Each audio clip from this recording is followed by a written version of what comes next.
Okay, right. So, okay, once again, Assalamu alaikum warahmatullahi wabarakatuh. Hi all. Right, இன்னைக்கு எங்கட 2028 A-level geography class introduction day 2 ரெண்டாவது நாள். அப்ப first class வந்தவங்க தான் இன்னைக்கு வந்திருக்கிறீங்களா? ஃபர்ஸ்ட் கிளாஸ் வந்தவங்கன்னு சொல்றவங்க கொஞ்சம் ரைஸ் ஹேண்ட் பண்ணுங்க. 2028 A-level introduction ஃபர்ஸ்ட் கிளாஸ் வந்தவங்க. ஓகே, வந்திருக்கு. இஷா வந்தில்ல. ஓகே, அதர்ஸ் ரேஸ் ஹேண்ட் பண்ணுங்க வந்தவங்க. சிந்துஜா வந்ததா? ஷில்மா? ஓகே. ரீஹா ரைட். டினோஜ், சத்து, ஷமீஹா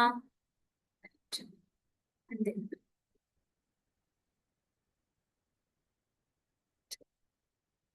சரி, சோ வந்தவங்கள்ட்ட இருந்து நாங்க ஆரம்பிப்போம். சரி, இப்ப வந்தவங்க ரேஸ் ஹேண்ட் பண்ணி இருக்கிறீங்க தானே? சோ வந்தவங்க என்ன செய்ய போறீங்கன்னு சொன்னா, இப்ப கேக்குற கொஸ்டின்ஸ்க்கு ஆன்சர் பண்ண போறீங்க. சரியா?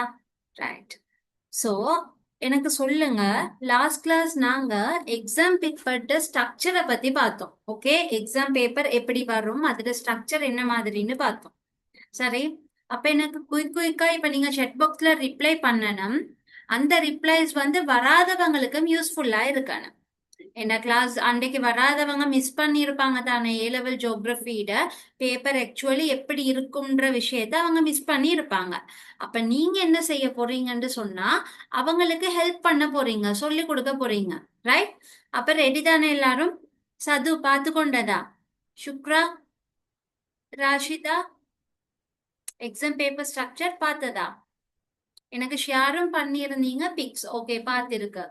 சது ரைட். சது ஷேரும் பண்ணியிருந்த. எஸ், சுலேகாவும் எக்ஸாம் பேப்பர் ஸ்ட்ரக்சரை எழுதி எனக்கு வாட்ஸ்அப் பண்ணியிருந்த. ரைட், தானே? ஃபைன். அப்ப நாங்க இப்ப பார்ப்போம். சரி, உங்களுக்கு இப்ப ஃபர்ஸ்ட் கொஸ்டின் நான் கேட்கறது என்னன்னு சொன்னா, A-level ஜியோகிரபி எக்ஸாம் பேப்பர்ல வரக்கூடிய MCQக்கு எத்தனை கொஸ்டின்ஸ் வரும்? 40 MCQ கொஸ்டின் A-level ஜியோகிரபிக்கு. ஃபாத்திமா, நீங்க வந்து மெயின் chatல ரிப்ளை பண்ணுங்க. சரியா? 40 MCQ வரும். Right, good. இப்ப வந்து 40 MCQ A-level ஜியோகிரபில வரும். சரியா? ஆனா நினைவு வச்சு கொள்ளுங்க, உங்களோட first term exam, second term exam, உங்களோட டேர்ம் எக்ஸாம்ஸ் இருக்கேன்னா அந்த டேர்ம் எக்ஸாம்ஸ்ல வந்து 40 கொஸ்டின் எல்லாம் வராது. சரியா?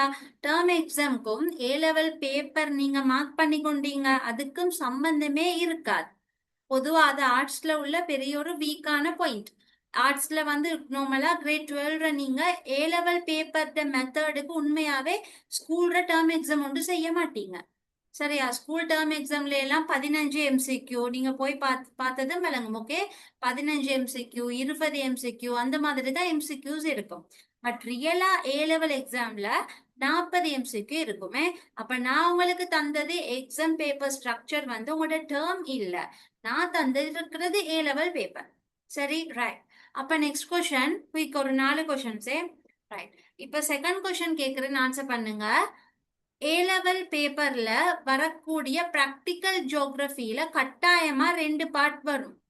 அது கட்டாயமா வரும். அந்த பாட்டை நீங்க கட்டாயம் எக்ஸாம்ல செய்யணும். அப்படியானது என்னென்ன? அது கட்டாய வினா, அதை நீங்க செய்யணும். ரைட், வேர்ல்ட் மேப், உலக படம் குறிக்கிறதும் இலங்கை படமும் கட்டாயமா நீங்க செய்ய வேண்டியது. சரியா? அதுல வந்து எந்த இதுவும் இல்ல, அது கம்பல்சரி, கட்டாயமான கொஸ்டின். குட். Okay, fine. உலக படமும் இலங்கை படமும். ரைட், இப்ப ஆன்சர் பண்ணுங்க. யா, இலங்கை படம் இடவிலக்க படம். அஸ்மா, குட். சோ இடவிலக்க படம் எத்தனை மார்க்ஸ் புரியுது?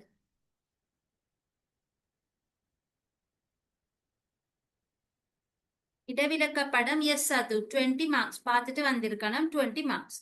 யா ரிஹா, குட். யா அஸ்மா. சோ இடவிலக்க படம் 20 மார்க்ஸ்னு சொன்னா உலக படம் எத்தனை மார்க்ஸ் புரியுது? 10 மார்க்ஸ். சரியா? ரைட். அதுக்கு அடுத்து பிசிக்கல் ஜியோகிரபிலையும் ஹியூமன் ஜியோகிரபிலையும் பார்ட் 2 எக்ஸாம் நடக்கும். அந்த பார்ட் 2 எக்ஸாம் பேப்பர்ல மொத்தமா எத்தனை கேள்விகள் இருக்கும்? பெரிய கேள்விகள். யா 8 பெரிய கேள்வி இருக்கும். அதுல நீங்க எத்தனைய எக்ஸாம்ல செய்யணும்? Very good Sara. Yes Rafa, Sathu, Shamiha, good, well done. Asma, good. 5 கேள்வியை நீங்க செய்யணும். ஓகே தானே? ரைட். ஸோ இவ்வளோ போதும். ரைட். அப்ப எக்ஸாம் பேப்பர் ஸ்ட்ரக்சர் ஓரளவு பார்த்திருக்கு. இதுக்கு அடுத்து வர போற கிளாஸஸ்ல வந்து எக்ஸாம் பேப்பர்ல உள்ள மார்க்ஸ் என்ன மாதிரி இருக்குது, ஒரு கேள்விக்கு எவ்வளோ எழுதணும், சரியா, எப்படி ஒரு பேராகிராஃபை உருவாக்கணும், அப்படியான விஷயங்கள் எல்லாம் நாங்க போக போக பார்த்து கொண்டு போவோம். இப்போதைக்கு இந்த நாலேஜ் வேண்டிய அளவு உங்களுக்கு போதும். சரி. இப்ப நாங்க போக போற ஹெட்டிங் வந்து ஸ்கிரீன்ல டிஸ்பிளே ஆகுது தானே, புவியியல் அறிமுகம். சரி. அதாவது ஜியோகிரபியோட அறிமுகம் பத்தி நாங்க பார்க்க போறோம். ஸோ போன கிளாஸ் ஃபுல்லா எக்ஸாம் பேப்பர் ஸ்ட்ரக்சர்லேயே போனதுனால இப்ப நாங்க கொஞ்சம் எங்கட பாடத்துக்குள்ளுக்கு போவோம். எங்கட ஃபர்ஸ்ட் யூனிட் இருக்கு வந்து புவியியல் அறிமுகம் சம்பந்தமான செக்ஷன். ஸோ நாங்க அதை வந்து கொஞ்சம் ஆரம்பிச்சு வைப்போம். சரியா? ரைட். அப்ப கவனிச்சு கொள்ளுங்க. இது ஃபர்ஸ்ட். இது இந்த ஸ்லைட் கொஞ்சம் எரரா இருக்கிறதுனால நான் பிபிடியை வந்து பிடிஎஃப்க்கு மாத்தி இருக்கிறேன். ரைட். ஜியோகிரபின்னு சொல்றோம் என்ன, புவியியல். ஜியோகிரபி வந்து எப்படி அந்த சொல் வந்து உருவாகிச்சு அப்படின்னு பாத்தீங்கன்னு சொன்னா, ஜியோகிரபின்ற சொல் வந்து உருவாக்கம் பெற்றது வந்து ஆக்சுவலி கிரேக்கத்துல. அதாவது ஜியோகிரபின்னு நாங்க இங்கிலீஷ்ல சொல்ற ஜிஇஓ ஜிஆர்ஏ பிஹெச்ஒய் ஜியோகிரபி அப்படின்னு சொல்ற அந்த வேர்ட் வந்து ஒரு கிரேக்க மொழி சொல். சரியா? அது ஒரு கிரீக் சொல். அந்த கிரீக் சொல் தான் வந்து மாறி மாறி மாறி இங்கிலீஷ்ல ஜியோகிரபியாக வந்து நாங்க தமிழ்ற புவியியல் அப்படின்னு சொல்லி பயன்படுத்துறோம். அதுதான் உங்களோட இதுல வந்து போட்டிருக்கு. இந்த ஸ்கிரீன்ல டிஸ்பிளே ஆகுது என்ன, இத பாருங்க. ஜியோகிரபின்ற சொல் கிரேக்க சொல். ரைட். அப்ப இந்த ஜியோகிரபிய வந்து ரெண்டா பிரிச்சு கொள்ளலாம். ஜியோன்னு சொல்றது ஒரு வேர்ட், கிரஃபின்னு சொல்றது வந்து கிரஃபின், கிரேக்கத்துல கிரஃபின்னு சொல்லுவோம். அப்ப ஜியோன்னு சொல்றது ஒரு சொல், கிரஃபின்னு சொல்றது ஒரு சொல். அதாவது ஜியோகிரபியை நாங்க ரெண்டா டிவைட் பண்றதே. ஜியோன்னு சொன்னா புவி, எங்கட புவி, எங்கட உலகத்தை குறிக்கும். ஜியோன்னு சொன்னா புவி. ரைட்டா? கிரஃபின் சொன்னா கிரஃபின் எழுதுதல், வரைதல், இந்த ரெண்டு வேர்டையும் குறிக்கும். அப்ப ஜியோகிரபின்ற சொல் எதை உணர்த்துது என்று ஸ்கிரீன்ல பாருங்க. புவி தொடர்பான விடயங்களை பற்றி எழுதுறது, அறிகிறது, அதை பத்தி ஆராயிறது தான் ஜியோகிரபின்னு சொல்லி அழைக்கப்படுது. ஓகே. அப்ப ஜியோகிரபின்ற சொல் ஒரு கிரேக்க மொழி சொல். அதோட உருவாக்கம் கிரேக்கத்துல தான் ஆரம்பிச்சிருக்கு. ஜியோகிரபியை நீங்க ரெண்டு வேர்டா, ரெண்டு சொற்களாக பிரிச்சு கொள்ளலாம். ஜியோன்னு சொன்னா புவி, கிரஃபின்னு சொன்னா எழுதுதல், வரைதல். இதெல்லாம் இப்படி பார்க்கணுமா, இதெல்லாம் எக்ஸாம்க்கு வருமானு கேட்டா இப்படி எல்லாம் எக்ஸாம்க்கு வராது. சரி. உங்களுக்கு இருந்து கொண்டு ஜியோகிரபி எந்த மொழி சொல்லுன்னு கேட்க மாட்டாங்க. ரைட். ஆனா என்ன, நாங்க ஜியோகிரபிய படிக்க போறோம் 2 வருஷம். அப்ப எங்களுக்கு பேசிக்கா ஒரு இதொண்டு இருக்கணும் தான். சரி. ஜியோகிரபின்னு சொன்னா எங்கிருந்து வந்தது, அதோட மீனிங் என்ன, அர்த்தம் என்ன, எங்களுக்கு தெரிஞ்சிருக்கணும் என்ன. அதனால இதை நினைவு வச்சு கொள்ளுங்க, கொஞ்சம் ஞாபகம் வச்சு கொள்ளுங்க. சரியா? ரைட். அப்படி பாக்குற நேரம் ஜியோன்னு சொன்னா ஓகே தானே. ஜியோன்னு சொன்னா புவி, கிரஃபின்டா எழுதுறது, வரைகிறது. ஆகவே புவி தொடர்பான விஷயங்களை எழுதுறது, வரைகிறது, ஆராயிறது, இந்த மாதிரி நீங்க இத வந்து சொல்லிக் கொள்ளலாம். ரைட். அதுக்கடுத்து இந்த ஜியோகிரபின்ற சொல்ல வந்து யாரு முதலா பயன்படுத்தின, ஜியோகிரபின்ற சொல் எப்படி வந்தது, யாரு சரி அதை ஃபர்ஸ்ட் யூஸ் பண்ணிருக்கணும், அப்படித்தானே? அப்படி பாக்குற நேரம் எரடோஸ்தனீஸ் அப்படின்னு சொல்றவர் தான் ஜியோகிரபி, அதாவது புவியியல்ன்ற சொல்ல முதலா பயன்படுத்தியவரா சொல்லப்படுறது. அதுதான் இந்த இருக்கு, இந்த பிக்ல இருக்கு. இந்த ஆள் தான் ஜியோகிரபின்ற சொல்ல முதலாக பயன்படுத்தியவர். இது மேபி உங்களுக்கு வந்து எம்சிக்யூல கேட்கலாம். புவியியல் எனும் சொல்லை முதலில் பயன்படுத்தியவர். ரைட். எரடோஸ்தனீஸ், அனெக்சிமெண்டர், தொலமி, அப்படி உங்களுக்கு ஒரு 5 ஆன்சர் தரலாம். 5 ஆன்சர் வருமே. ஜியோகிரபியில அல்லது உங்களோட ஏ லெவல் எக்ஸாம்ல எம்சிக்யூல 4 ஆன்சர் இல்ல, 5 ஆன்சர் உங்களுக்கு வரும். சரியா? ஓ லெவல்ல நார்மலாவே 4 ஆன்சர்ஸ் தானே இருக்கு. Yes no? ஓ லெவல் எம்சிக்யூல உங்களுக்கு கொஸ்டின்ஸ்ல 4 ஆன்சர் தானே தருது. 4 ஆன்சர். ரைட். ஸோ ஓ லெவல்ல 4 ஆன்சர் என்ன, பட் ஏ லெவல்ல 5 ஆன்சர் தருவாங்க. அது எதுக்கு 5 தர்றது? உங்களை கஷ்டப்படுத்துறதுக்கு, வேற ஒன்றுக்குமே இல்ல. உங்களை குழப்புறதுக்கு என்ன ஆன்சர்னு சொல்லி கன்ஃபியூஸ் ஆகி இன்கேஸ் பிழையான ஆன்சர் அடிக்கலாம். 5 ஆன்சர்ல 2 ஆன்சர் மோஸ்ட்லி பொருத்த மாதிரி இருக்கிறத நார்மலா தருவாங்க. அப்போ குழப்புறது. நாங்க கன்ஃபார்மா எங்களோட ஆன்சர்ல இருக்கணும். சரியா? அப்ப ஏ லெவல் ஜியோகிராஃபில எங்களுக்கு 5 ஆன்சர் இருக்கு. ஜியோகிராஃபில மட்டும் இல்ல, பொலிட்டிக்கல் சயின்ஸ் எம்சிக்யூல எல்லாம் 5 ஆன்சர் தான். Okay, right. அப்ப நினைவு வச்சுக்கொள்ளுங்க, எரட்டஸ்தனிஸ்ன்ற ஆள் தான் ஜியோகிராஃபி அப்படின்ற சொல்ல பயன்படுத்தியவர் முதலா. சரி, இப்ப இந்த ஜியோகிராஃபில நாங்க என்ன படிக்கிறோம்? போன கிளாஸ் நாங்க பார்த்தோம், ஜியோகிராஃபில எங்கட பாடத்துல நாங்க ஏ லெவல் ஜியோகிராஃபிய 3ஆ பிரிச்சு கொள்ளுவோம்னு பார்த்தோம். ஒன்று என்ன? பௌதீக, புவியியல். அடுத்தது 2 என்ன? அடுத்த 2 பௌதீக புவியியல், எஸ், மானிட புவியியல், செய்முறை புவியியல். 3 நாங்க எங்கட ஏ லெவல் ஜியோகிராஃபில படிக்கிறேன்னு பார்த்தோம். சரியா? இப்ப உங்களுக்கு அதை நல்லா சிம்பிள் பண்ணி ஜியோகிராஃபில எந்த 2 விஷயம் முக்கியமா படிக்கப்படுது அப்படின்னு சொல்லி பார்க்க போறோம். அதாவது ஏ லெவல் ஜியோகிராஃபில பௌதிக புவியியல், மானிட புவியியல், செய்முறை புவியியல்னு சொல்லி 3 பெரிய தலைப்பு இருக்கு ஏ லெவல் ஜியோகிராஃபில. ஆனா அந்த தலைப்பு எல்லாம் வந்து எதோட சம்பந்தப்படுது? ஆக்சுவலி நாங்க அந்த தலைப்புகளுக்கு எதை படிக்க போறோம்னு சொன்னா இந்த 2 விஷயத்தை தான் படிக்க போறோம். அதாவது மனிதனை பத்தி படிக்க போறோம், சூழலை பத்தி படிக்க போறோம். மனிதனை பத்தி எப்படி படிக்கிறோம்? அதுதான் சனத்தொகை பாடத்துல படிக்க போறோம். எங்கட ஃபர்ஸ்ட் யூனிட்டே மானிட புவியல்ற சனத்தொகை. போன கிளாஸ் இதை பார்த்தோம் தானே? சனத்தொகை, குடியிருப்பு, நகராக்கம், விவசாயம், கைத்தொழில், ரைட்? சோ சுற்றுலா, கைத்தொழில், இது எல்லாமே மனிதனை பத்தி படிக்கிறது. ஆகவே மனிதனுக்கும் சூழலுக்கும் இடையிலான தொடர்பு பற்றி படிக்கிறது ஜியோகிராஃபி. சூழல்னு சொன்னா இப்ப போன கிளாஸ் பார்த்தோம், மண் சொன்னீங்க ஆன்சர், பாறை என்று சொன்னீங்க, ரைட்? மண், பாறை, நில உருவங்கள், அகவிசை எல்லாம் சொன்னீங்க, போன கிளாஸ்ல பார்த்தோம். சோ பிசிக்கல் ஜியோகிராஃபில எங்கட என்ன தலைப்புகள் வருதுன்னு சொல்றது. அப்ப நாங்க மனிதனை பத்தியும் சூழலை பத்தியும் மனிதனால சூழலுக்கு உள்ள இந்த இடைத்தொடர்பு, இந்த 2க்கும் நடுவில் உள்ள இந்த பிளஸ் இருக்கு என்ன? இந்த பிளஸ் எதை உணர்த்தும்னு சொன்னா இடைத்தொடர்பை உணர்த்தும். இந்த இடைத்தொடர்பை பத்தி படிக்கிறது தான் புவியியல், ஜியோகிராஃபி.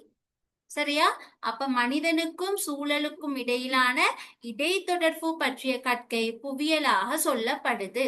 ரைட்? இப்ப இதுதானா புவியியல்னு பாத்தீங்கன்னு சொன்னா, இப்ப நான் சொன்னேன் தானே, மனிதனுக்கும் சூழலுக்கும் இடையிலான இடைத்தொடர்பு பற்றிய கற்கை புவியியல் அப்படின்னு சொன்னேன். ரைட்? சோ இப்படி ஒவ்வொரு விதமான புவியியலாளர்கள் வந்து இதுதான் ஜியோகிராஃபி, இப்படித்தான் ஜியோகிராஃபின்னு சொல்லி சில வரைவிலக்கணங்களை முன் வச்சுக்கிறாங்க. வரைவிலக்கணம்டா டெபினிஷன்ஸ், வரைவிலக்கணம். இப்ப ஏதாவது ஒரு விஷயத்த பத்தி சொல்றேன்டா ஒரு புவியியல் அறிஞர் வந்து சொல்லுவாரு, ரைட், இப்படி அழைக்கப்படுது அப்படின்னு சொல்லுவார். ஒரு பாயிண்ட வச்சு முன் வைப்பாரு. புவியியல் அறிஞர் மட்டும் இல்ல, நீங்க எந்த ஒரு பாடத்திலையும் வரைவிலக்கணம் ஒன்று படிப்பீங்க, தெரியும் தானே? டெபினிஷன், ஒரு வரைவிலக்கணம். அப்ப ஜியோகிராஃபில மனிதனுக்கும் சூழலுக்கும் இடையிலான இடைத்தொடர்பு பற்றிய கற்கையே புவியியல் அப்படின்னு சொல்லி ஒரு 2 புவியியலாளர் சொல்லிக்கிறாங்க.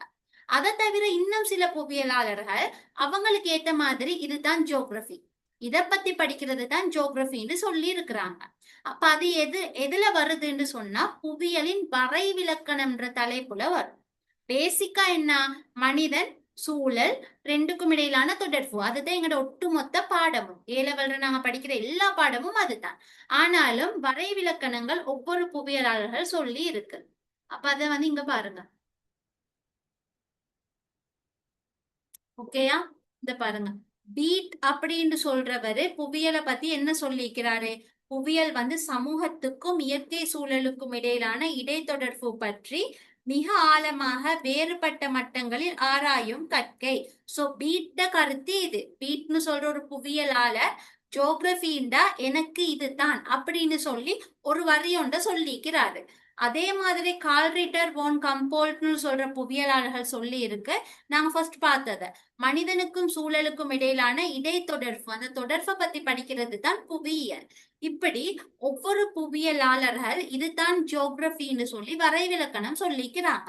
அப்ப இது எங்களுக்கு முக்கியமா? அப்படி கேட்டீங்கன்னு சொன்னா இதுல சில நேரம் உங்களுக்கு எம்சிக்யூக்கு கேட்பாங்க. எப்படி கேட்பாங்கன்னு இப்ப நான் எம்சிக்யூவை பத்தி சொல்றேனே. இதுல விளக்கம் எல்லாம் எக்ஸாம்ல வாரது இல்ல. நான் எது எது எங்கெங்க வரும்னு சொல்லி சொல்லித்தான் படிப்பிப்பேன். நீங்க அதை ப்ராப்பரா மார்க் பண்ணி கொள்ளுங்க. சரியா? சோ இது எம்சிக்யூக்கு ஆனது. இப்ப எம்சிக்யூல உங்களுக்கு கேட்கலாம், மனிதனுக்கும் சூழலுக்கும் இடையிலான இடைத்தொடர்பு, மனிதன் சூழல் இடைத்தொடர்பு, இடைத்தொடர்பு பற்றிய கற்கை புவியியல் என குறிப்பிட்ட புவியியலாளர். அப்படி கேட்கலாம். விளங்குதா உங்களுக்கு? அதாவது அந்த வரைவிலக்கணத்தை சொல்லி அதை யாரு சொன்ன அப்படின்னு எம்சிக்யூல கேட்கலாம். அதுக்கு ஒரு 5 ஆன்சர் வரலாம். இந்த மாதிரி எம்சிக்யூக்கு இதை நீங்க பார்த்து கொள்ளணும். சோ இது மட்டுமானு கேட்டீங்கன்னா இன்னும் கொஞ்சம் எக்ஸ்ட்ரா வந்து எங்களோட டியூட்ல போட்டிருக்கு. நான் டியூட் உங்களுக்கு ஷேர் பண்ணேன் தானே. சரி,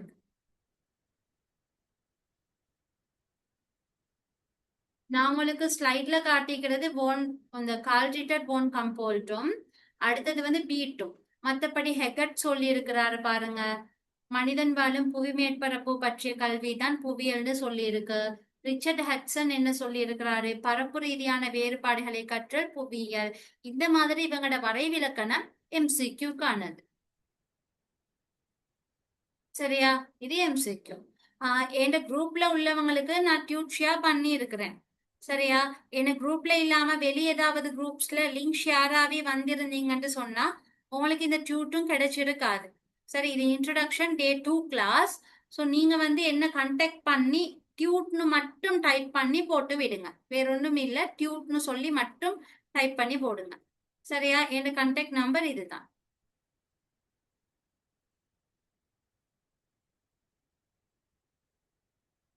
ஓகே, 077855069 இதுதான் கண்டெக்ட் நம்பர். ரைட், அப்ப டியூட்னு மட்டும் டைப் பண்ணி போடுங்க. ஃபைன். ஸோ இந்த மாதிரி வரைவிலக்கணங்களை நாங்க எம்சிக்யூக்கு பார்த்து கொள்ளணும். ஸோ இது எங்களுக்கு யூஸ்ஃபுல்லா இருக்கு. சரி, அப்ப என்ன சொன்னேன், புவியியல் அறிமுகம் பாட்களுக்கோ மனிதன் சூழல் இவங்களுக்கு இடையிலான தொடர்பு பத்தி படிக்கிறது தான் புவியியல். அதுதான் எங்களோட பாடம் முழுக்க இருக்குன்னு சொன்னேன். சோ இந்த தொடர்பு பற்றிய கற்கைன்னு சொல்றது புவியியலை தவிர ஒவ்வொரு புவியியலாளர்கள் அவங்களுக்கு ஏத்த மாதிரி வரைவிலக்கணம்ன்ற பேர்ல இதுதான் புவியியல் அப்படின்னு சொல்லி சில ஸ்டேட்மெண்ட், சில வசனங்களை சொல்லிக்கிறாங்க. சோ அப்படிப்பட்ட முக்கியமான வேர்ட்ஸ் தான் இது. இது எம்சிக்யூக்கு வரலாம். இவ்வளவு விஷயத்த விளங்கி கொள்ளுங்க. சரியா? இது இப்ப மனப்பாடமாக்கி கொண்டிருக்க வானம். சிம்பிளா வந்து சிம்பிளானதை பார்த்துக்கொள்ளுங்க. ரிச்சர்ட் ஹட்சன் வந்து எக்ஸாம் வந்திருக்கு. நான் எக்ஸாம் வந்ததுகளை சொல்றேனே. ரிச்சர்ட் ஹட்சன் வந்திருக்கு. ஹெகட்டும் பார்த்து கொள்ளுங்க. எகைன் கால் ரிட்டரை பார்த்து கொள்ளுங்க. சரியா? இது மூணும் வந்து மெயினா மாறி மாறி வரலாம். உங்களோட டேர்ம் எக்ஸாமுக்கும் வரலாம். சரியா? அதுக்கு அடுத்து இப்ப எங்கட பாட்டுக்கு போவோமே.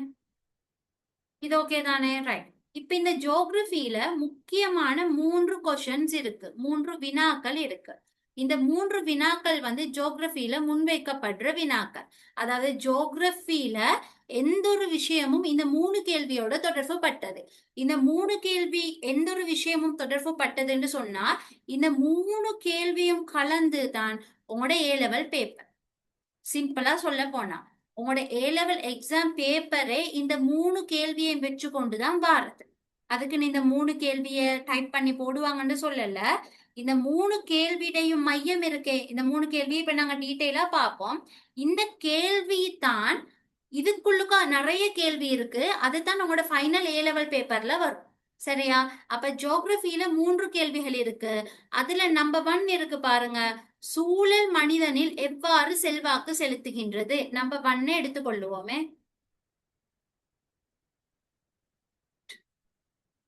சூழல் மனிதனில் எவ்வாறு செல்வாக்கு செலுத்துகின்றது. சோ இதுல நாங்க மெயினா என்ன பாக்குறேன்னு சொன்னா ஒரு இயற்கை சூழல் ஒன்று காணப்படும். இந்த படத்துல பாருங்க, சாதாரணமா மண் இருக்கு. சரியா? இங்க பாருங்க, அழகா என்ன இருக்கு, மண் இருக்கு. சரி, இந்த இடத்துல பாருங்க நிலம் இருக்கு, பாறை இருக்குது. அடுத்தது என்ன, ஒரு நதி, தூரத்துல அழகான வாட்டர்ஃபால், நீர் இருக்குது. சோ இந்த மாதிரி மண்ணாகட்டும், நீராகட்டும், பாறையா இருக்கட்டும், இந்த நிலப்பரப்பாக இருக்கட்டும். சரி, அல்லது இங்க பாருங்க வானம் இருக்கு. சோ வளிமண்டலம். வழியாக இருக்கணும். இது எல்லாமே வந்து எங்களோட செல்வாக்கு செலுத்துது. எங்களோட செல்வாக்கு செலுத்துது என்று சொன்னா இது இல்லாம எங்களால வாழ இயலாது. சூழல் எங்களை தாக்கம் செலுத்துது. இது இல்லாம எங்களுக்கு வாழ இயலாது. இப்ப மண்ணை உதாரணமா வச்சுக்கொள்ளுங்களேன். மண் எடுத்து பாத்தீங்கன்னு சொன்னா மண் எங்களுக்கு எவ்வளவு முக்கியம். ஒரு மண் பரப்பு இருக்கிற நேரத்துல தான் எங்களுக்கு தேவையான பயிற்சிகைய செய்யணும். ஒரு தாவரம் வளர்றேன்னு சொன்னாலும் மண் முக்கியம். ஓகே, அப்ப மண் ஒரு தாவரம் வளர்றதுக்கு முக்கியம், பயிற்சிகை நடவடிக்கைகளை செய்யறதுக்கு முக்கியம், அதனூடாக எங்களோட உணவு தேவையை பூர்த்தி செய்யணும். அப்ப தாவரங்கள் உலகத்துல நிலைத்து நிற்கிறதுக்கு மண் அடிப்படையான ஒரு விஷயமா இருக்கு என்ன, சரியா? அப்ப மண் முக்கியம். மண் அதுக்கு மட்டுமா முக்கியம்? எங்களுக்கு எவ்வளவு கைத்தொழிலுக்கு மண் யூஸ் ஆகுது, சரியா? அந்த வகையில அதுக்கடுத்து நீர் எடுத்து பாருங்க. நாங்க சாதாரணமா அன்றாடம் குடிக்கிற நீர்ல இருந்து, எங்கட வீட்டு வேலைகளுக்கு பயன்படுத்துற நீர்ல இருந்து, ஒரு கைத்தொழிலுக்கு, விவசாயத்துக்கு, எல்லாத்துக்குமே நீர் அடிப்படையா இருக்கு. அப்ப என்ன நடக்குது? சூழல் வந்து எங்களோட செல்வாக்கு செலுத்துது. சூழல் இல்லாம, இந்த சூழலியல் கூறுகள் இல்லாம எங்களுக்கு வாழ இயலாது. அப்ப நாங்க நீரை எங்களோட தேவைக்காக யூஸ் பண்ண வேண்டி இருக்கு. நீர் வந்து எங்களுக்கு கட்டாயம். சாதாரணமா நீர் இல்லாம ஒரு 3 டேஸ்க்கு மேல மனிதனால வாழ்றது, உயிர் வாழ்றது கூட கஷ்டமாக சொல்லப்படுது. அந்த அளவுக்கு நீர் வந்து அடிப்படையாக இருக்கு, சரியா? அப்படி அதுக்கடுத்து பாறை எடுத்து பாருங்க. பாறைகள் வந்து எங்களுக்கு எந்த அளவு முக்கியம். பாறைகள் எவ்வளவோ கனியங்கள் இருக்கு. சிலிக்காவா, மெக்னீசியமா, இரும்பா, பல்வகைப்பட்ட கனியங்கள் இருக்கு. பாறைகள் வந்து நாங்க நிறைய கைத்தொழில் நடவடிக்கைகளுக்கு பயன்படுத்துறோம். எங்களோட சுவர் கூட பாறைகளால் உருவாக்கப்பட்டிருக்கு. ஜென்ரலா எவ்வளவு முக்கியமான விஷயம் இருக்கு. அத மாதிரி நிலம், வளி, வளிக்கோலத்தை பாருங்க. வளியில இருக்கக்கூடிய ஒட்சிஜனை தான் நாங்க சுவாசிக்கிறோம், சரியா? அப்ப வலி வந்து எங்களுக்கு அத்தியாவசியம், ரைட்? அப்ப நாங்க எங்களுக்கு தேவையான சுவாசத்துக்கு தேவையான, நாங்க உயிருக்கு அடிப்படை சுவாசம் என்ன? சுவாசிச்சால் தானே மனுஷன் உயிரோடு இருக்கிற அர்த்தமே அந்த இடத்துல, சரியா? இதய துடிப்பு நின்றுட்டு இருந்தா அவ்வளவு தானே. அப்ப சூழல் வந்து எங்களோட அவ்வளோ செல்வாக்கு செலுத்துது. சூழலியல் கூறுகள் இல்லாம, இந்த நிலம் இல்லாம, நீர் இல்லாம, மண் இல்லாம, வலி இல்லாம எங்களால வாழ முடியாது, சரி? அப்ப இந்த கூறுகளை பத்தி எக்ஸாம்ல கேள்வி வரும், சரி?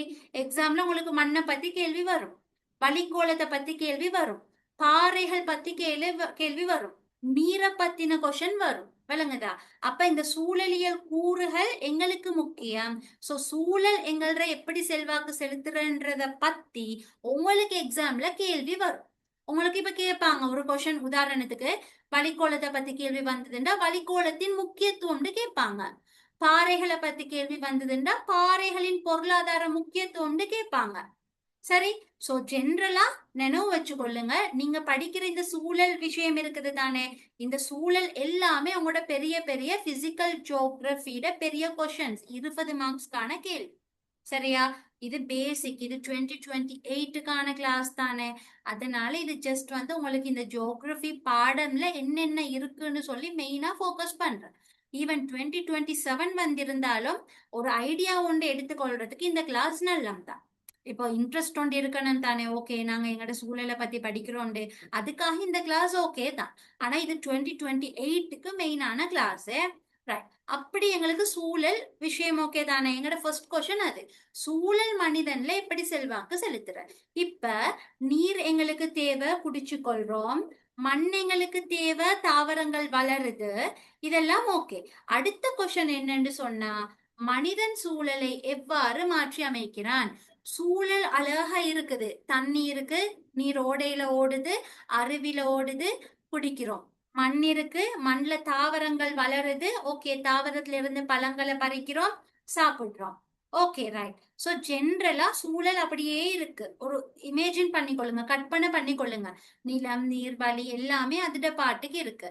அது எங்களோட தாக்கம் செலுத்துது, ஃபைன். இப்ப அடுத்த கொஸ்டின் வந்து, மனிதன் சூழலை எப்படி மாற்றி அமைக்கிறான். இப்ப நாங்க சும்மா இருக்க விட்டுறது இல்ல. இப்ப நீர் வந்து ஆறுல ஓடிக்கொண்டிருந்தா அதை சும்மா இருக்க விட்டுறது இல்ல. நாங்க அந்த நீரை எங்களுக்கு தேவைக்கு மாதிரி பயன்படுத்துறோம்.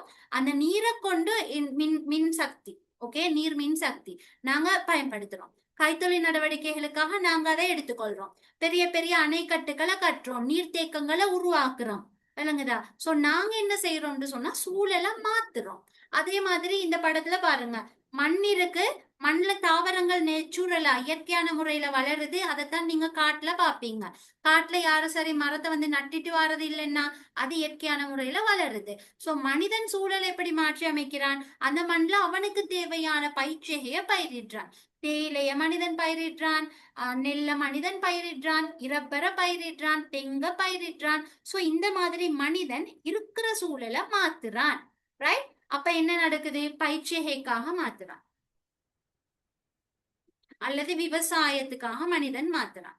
விவசாயத்துக்கு மட்டுமா? கைத்தொழில் நடவடிக்கை, கைத்தொழில் நடவடிக்கைகளுக்காக நிறைய பாறைகள் மலைப்பாங்கான பகுதி ஒன்று இருக்கும். மனிதன் என்ன செய்வான்? அதுல வந்து ஒரு டிராக்டரை போட்டு அதை இடிச்சு தகர்த்து அந்த இடத்தை வந்து அவனுக்கு ஏத்த மாதிரி மாற்றி அந்த பாறைகளை புடைந்து வெடியெல்லாம் வச்சு பாறைகளை வெடிக்க வச்சு சரி அந்த குறித்த பகுதியில பெரிய பெரிய கட்டடங்களை கட்டுவான், கைத்தொழில் நடவடிக்கைகளை மேற்கொள்ளுவான். அல்லது காணப்படுற நிலத்தை வந்து அவனுக்கு ஏத்த மாதிரி கைத்தொழில் நடவடிக்கைகளை மேற்கொள்றதுக்கான கட்டடங்களை கட்டுவான். சரியா? அப்ப இந்த கைத்தொழில் நடவடிக்கை என்று சொல்றது சூழலை மனிதன் மாத்துறது, விளங்குதா? அப்ப கைத்தொழில் சொல்றது போட்டுக்கொள்றேன் இந்த இடத்துல, சூழலை மனிதன் கைத்தொழில் நடவடிக்கைகளை கொண்டு மாத்துறான். ரைட். அதுக்கடுத்து இத பாருங்க, இது ஆக்சுவலி குடியிருப்பு. சரியா? பீச் சைட்ல பீச் ஹவுஸ் ஒன்று இருக்கு. ஓகே, குடியிருப்பு. அப்ப என்ன நடக்குது? ஒரு நிலப்பரப்பு காணப்படுது. அந்த நிலப்பரப்புல மனிதன் தனது குடியிருப்புகளை அமைத்துக் கொள்றான். சோ இது வந்து மனிதன் சூழலை மாற்றி அமைக்கிறது. இது என்ன நடக்குது?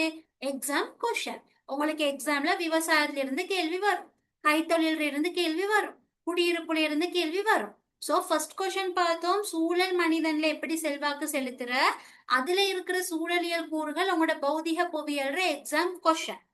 இப்ப நீங்க பாக்குற மனிதன் சூழலை எப்படி மாற்றி அமைக்கிறான்னு சொல்றது நீங்க படிக்கிற உங்களோட ஹியூமன் ஜியோகிரபி மானிட புவியியல் எக்ஸாம் கொஸ்டின், விளங்குதா? அப்ப எக்ஸாம்ஸ்ல உங்களுக்கு இது சம்பந்தமான கொஸ்டின்ஸ் 20 மார்க்ஸ்க்கு வரும். ரைட்? இப்ப மனிதன் சூழலை மாற்றி அமைக்கிறான். ஓகே, இப்ப என்ன நடக்குதுன்னு சொன்னா, சும்மா சூழல் இருக்கு, ஃபர்ஸ்ட் கொஸ்டின். செகண்ட் கொஸ்டின், மனிதன் சூழலுக்குள்ளுக்கு போய் அதை மாத்துறான், செகண்ட் கொஸ்டின். தேர்ட் கொஸ்டின், இப்படி அவன் மாத்துறதுனால மனிதனுக்கும் சூழலுக்கும் இடையிலான இந்த இடைத்தொடர்பினால என்ன விளைவு நடக்கும், என்ன பிரதிபலிப்பு, சாரி அந்த ஸ்கிரீன் கொஞ்சம் அங்கிட்டு இருக்கு, என்ன பிரதிபலிப்பு நடக்கும்னு சொல்றதுதான் தேர்ட். சரி, மனிதனுக்கும் சூழலுக்கும் இடையிலான இந்த இடைத்தொடர்பு ஆல என்ன ரிசல்ட், என்ன விளைவு அப்படின்னு சொல்றது. சரியா? இப்ப மனிதன் இருக்கிற, சூழல் இருக்குது, சூழல் ஒரு நிலம் இருக்குது, மனிதன் போய் அந்த நிலத்துல விவசாயத்தை செய்யற, மனிதன் போய் அந்த நிலத்துல கைத்தொழில் நடவடிக்கையை செய்யற, மனிதன் போய் அந்த இடத்துல குடியிருப்புகளை செய்யறது. இப்படியெல்லாம் செய்யற நேரம் கடைசியில அதோட விளைவு என்ன? சோ மனிதனுக்கும் சூழலுக்கும் இடையிலான இடைத்தொடர்பின் பிரதிபலிப்பு. பிரதிபலிப்புண்டா ரிஃப்ளெக்ஷன். ரிஃப்ளெக்ஷன் சொன்னா சாதாரணமா நீங்க விளைவுன்னு சொல்லி கொள்ளலாம். சரியா? கடைசியில விளைவு. சோ இந்த விளைவு சம்பந்தமா மெயினா நீங்க எங்களோட A level ஜியோகிரபியில வந்து பிரச்சனைகளை படிப்பீங்க. சரியா? இப்படி ஒன்று நடக்கிறதால என்ன பிரச்சனை? சரி, மனிதன் வந்து ஏதாவது ஒரு விஷயம் கைத்தொழில் நடவடிக்கை செய்யறான்டா, அந்த கைத்தொழில் நடவடிக்கையின் காரணமாக என்ன பிரச்சனைகள் நடக்குது, அந்த கைத்தொழில் ரீதியான பிரச்சனைகள் என்ன அப்படின்னு படிப்பீங்க. விவசாயம்டா, விவசாயத்தில் ஏற்படக்கூடிய பிரச்சனைகள் என்ன, விளங்கிச்சா? குடியிருப்புன்னு சொன்னா வந்து குடியிருப்பு, சன நெருக்கம், நகராக்கம், அதுல இருக்கிற பிரச்சனை என்ன, அப்படி மெயினா நீங்க ப்ராப்ளம்ஸ வந்து படிப்பீங்க. அந்த ப்ராப்ளம்ஸ் எங்களோட எக்ஸாம்ஸ்ல கொஷின் வருது. சரி, இதுதான் விஷயம். அப்ப ஜென்ரலா பாருங்க, இது பாருங்க, குப்பைகள் நிறைஞ்சு வலியுது. சரி, அப்ப ஒரு கழிவு சம்பந்தமான பிரச்சனைகள் இருக்கு. அடுத்து இந்த இடத்துல பாருங்க, மரம் எல்லாம் வெட்டப்பட்டிருக்கு. சோ மனிதன் ஒரு குடியிருப்புக்காகவோ அல்லது அவன் கைத்தொழில் நடவடிக்கைக்காகவோ ஒரு காட்டு பகுதியில் உள்ள மரங்களை வெட்டலாம். சோ இந்த மாதிரி காடழிப்பு நடக்கிறன்னு சொல்றது இதோட விளைவு. Okay, right. அதுக்கு அடுத்து பாருங்க, இங்க விலங்கினங்களுக்கு தாவரங்கள் இல்ல, அது வாழ்ந்த காட்டு பகுதிகள் அழிக்கப்படுது. அப்ப விலங்குகளோட வாழ்க்கை வந்து கேள்விக்குறி ஆகுது. ப்ராப்ளம். ஓகே, சோ மனிதனுக்கும் சூழலுக்கும் இடையிலான இடைத்தொடர்பின் விளைவு. அதே இங்க பாருங்க, இந்த மண் வந்து எவ்வளவு வறண்டதாக காணப்படுது, மண் அதோட தரம் எல்லாம் இழக்குது. பயிற்சிகை செய்து செய்து செய்து மண் ஒரு கட்டத்துல அதுல இருந்த வளம், அதுல உள்ள ஊட்டச்சத்து எல்லாத்தையுமே இழக்குது. சோ இது ஒரு ப்ராப்ளம்.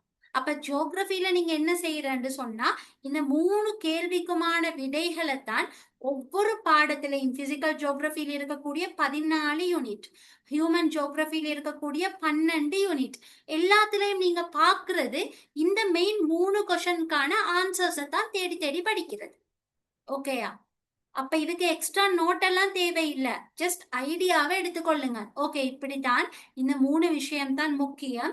இது முழுக்கத்தான் எங்களோட ஏ லெவல் ஜியோகிரபியில வாரது. இதை வச்சு கொண்டுதான் எங்களோட சிலபஸே உருவாகி இருக்கு அப்படின்ற ஐடியா உங்களுக்கு போதும். ஓகே, இதுவரையும் கிளியரா?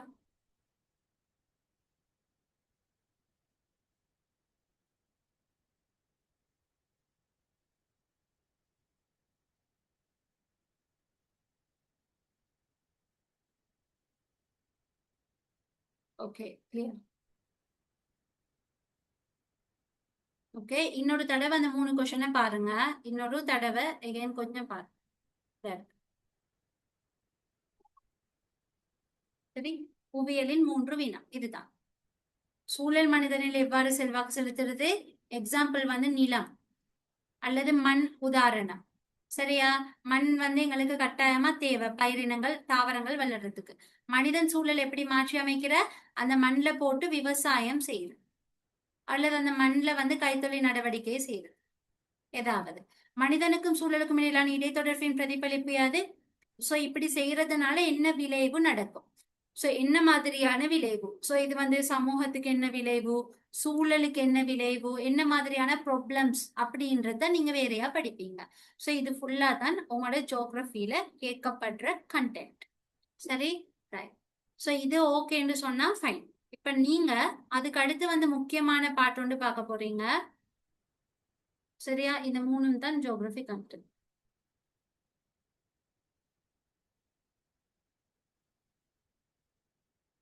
ஓகே,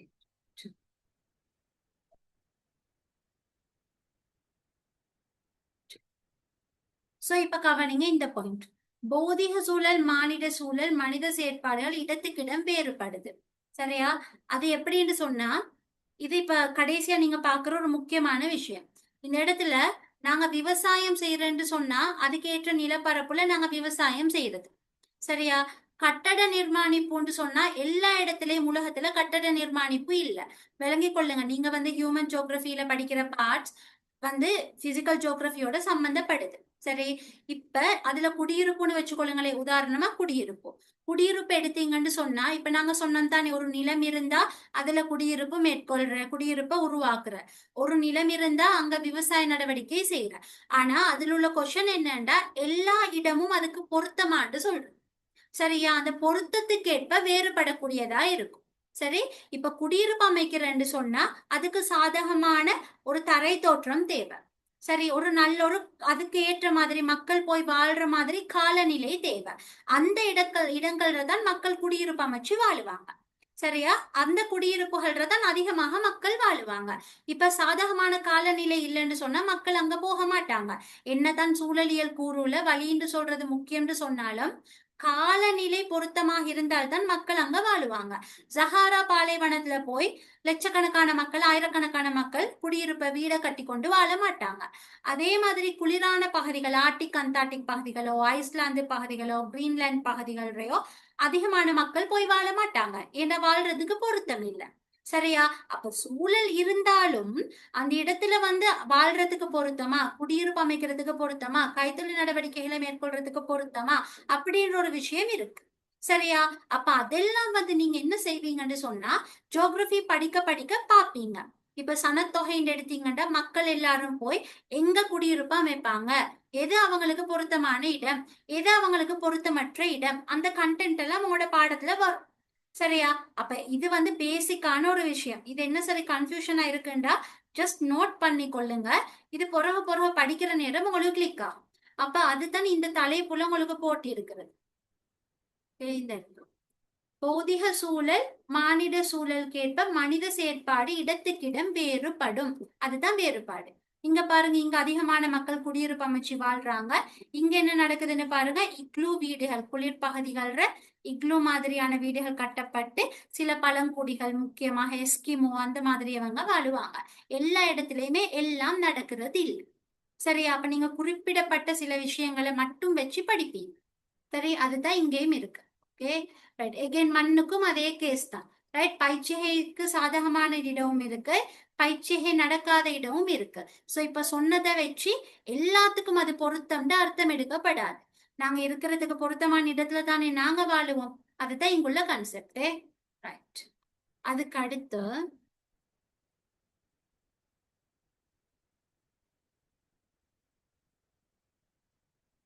இதுதான் இப்ப சொன்னதுல விளக்கம். இதை ஜஸ்ட் ரீட் பண்ணுங்க. ரீட் பண்ணுங்க.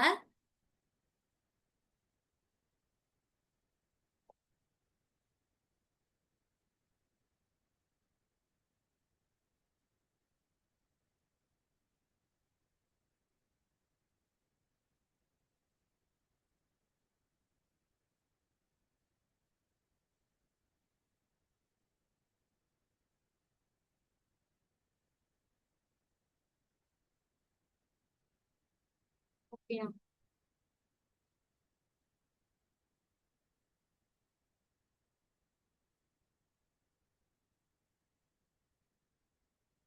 ஓகேன்னா எஸ்னு ரிப்ளை பண்ணுங்க.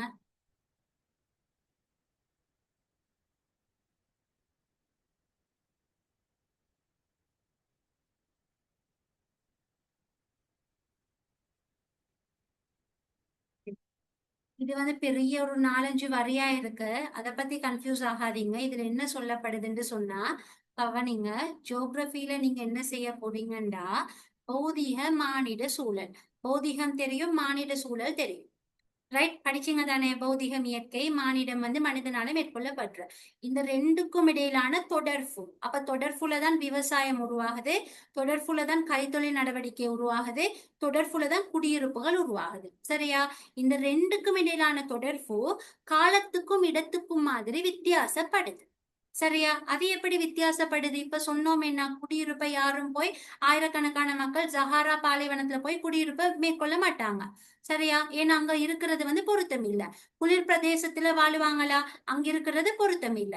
சோ எங்க எது பொருத்தமோ அந்த மாதிரி இட ரீதியாக, கால ரீதியாக மனிதர்கள் அவங்களுக்கு தேவையான செயற்பாடுகளை அந்த பௌதிக சூழல்ல அமைச்சு கொள்ளுவாங்க. சரியா? இதை நீங்க டீட்டெயிலா படிக்கிறதே தான் ஜியோகிரபி பாடத்துல நோக்கம். அப்ப ஜியோகிரபி பாடத்துல நீங்க படிக்கிற ஒவ்வொரு யூனிட்ஸ்லயுமே ஒரு பௌதிக சூழலோட மானிட சூழல் தொடர்பு பட்டு, அது ரெண்டுக்கும் இடையிலான சரியான தொடர்பு இருக்கிற நேரம் அந்த குறிப்பிட்ட நடவடிக்கை, குறிப்பிட்ட குடியிருப்பு, குறிப்பிட்ட விவசாயம், குறிப்பிட்ட கைத்தொழில், குறிப்பிட்ட சுற்றுலா கைத்தொழில் எல்லாமே உருவாக்கப்படும். அதுதான் இங்குள்ள விஷயம். சரியா? அப்ப அதோட கோர், அதோட ஆழமான விஷயம் தான் இந்த 5 வரியில உங்களுக்கு சொல்லப்படுது. ரைட், உங்களுக்கு இப்ப நான் விளக்கப்படுத்தினது பிறகு அகைன் ரீட் பண்ணி பாருங்க.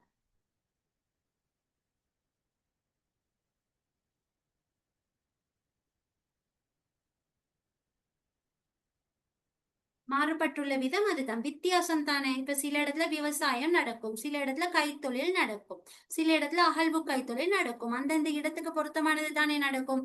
அதுகளை தான் நாங்க படிக்கிறது. Okay, that's it.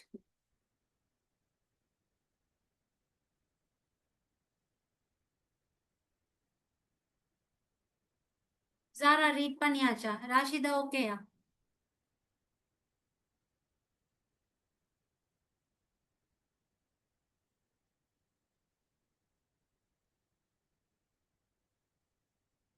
சரி, தட்ஸ் இட். அப்ப அதுதான் ஜியோகிரபியில வாரது.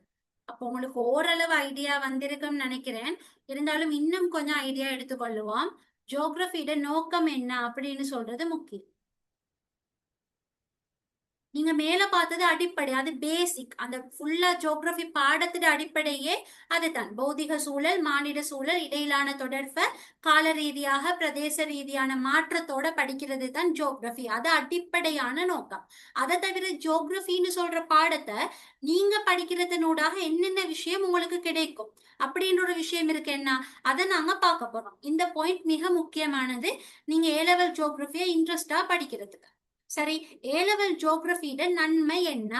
ஜியோகிரபிய படிக்கிற நேரம் உங்களுக்கு என்னென்ன விஷயம் பத்தின அறிவு வரும் அப்படின்னு சொல்றது தான் இந்த நோக்கங்கள்.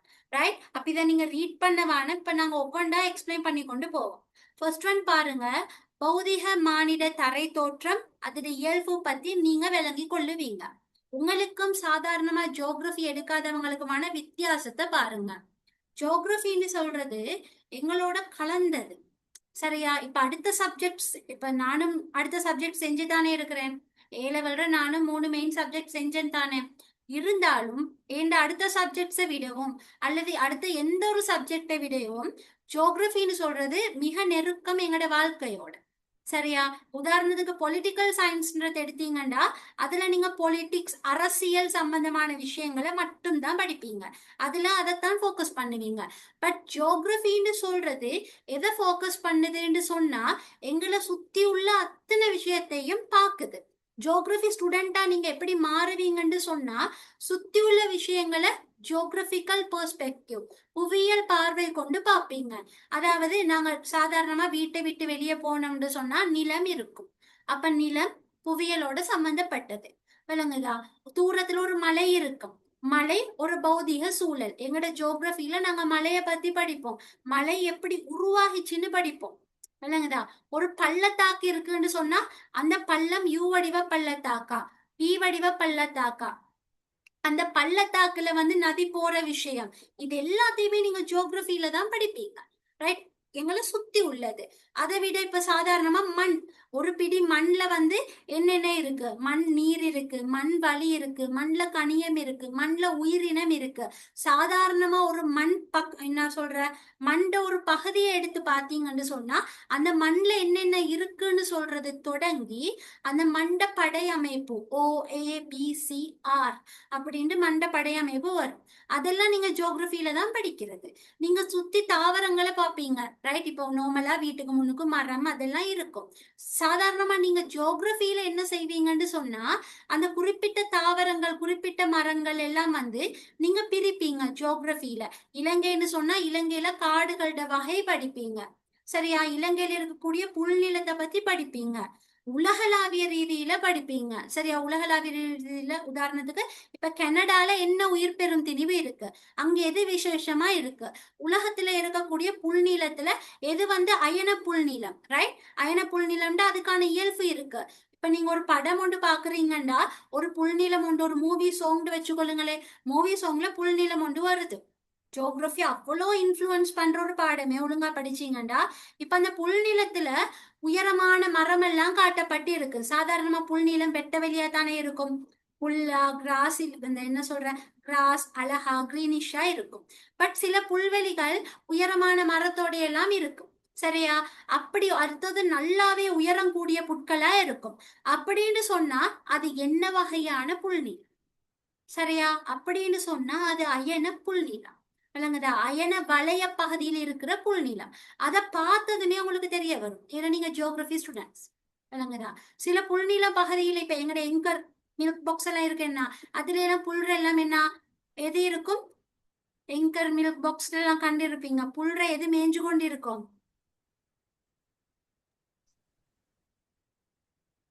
புல்ற புல்ற எது மேயும்? பன்னிக்குட்டியா மேயும்? மாடு கவு தானே. கவ்வெல்லாம் இருக்குமேண்ணா. இப்ப அந்த கவு மேயிற அந்த புல்நிலம் எல்லாம் வந்து ஆக்சுவலி இடைவெப்ப வளைய புல்நிலம். விளங்குதா? அப்ப நார்மலா எதை எடுத்தாலும் ஜியோகிரபி வரும். சரி, நீங்க வீட்டுல ஒரு கடலைய சாப்பிடுறீங்களா, வீட்டுல ஒரு கவுப்பிய சாப்பிடுறீங்களா, விவசாயத்துல ஜியோகிரபில படிக்கிறது. சரியா? தானியம்ன்ற ஒரு கன்செப்ட் ஒன்று இருக்கு, விவசாய பயிர்கள் இருக்கு. ஒரு எப்பல கடிக்கிறீங்களா, ஒரு ஆரஞ்சு குழுக்கு சீடு இல்லையா?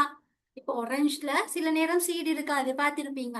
கிரேப்ஸ்ல சீடு இல்லாத கிரேப்ஸ் இருக்கு, சாப்பிட்டு இருப்பீங்க. இருப்பீங்க தானே? அப்ப அது வந்து எப்படி ஜியோகிரபில படிப்பீங்க. அந்த சீட்லெஸ் என்ன நடக்குது உள்ளுக்கும், நான் அதெல்லாம் இப்ப டீட்டெயிலா சொல்லல. அப்ப சுத்தி என்ன நடக்குதுன்னா எங்கட எல்லா விஷயத்திலயும் நீங்க ஜியோகிரபிய பார்ப்பீங்க.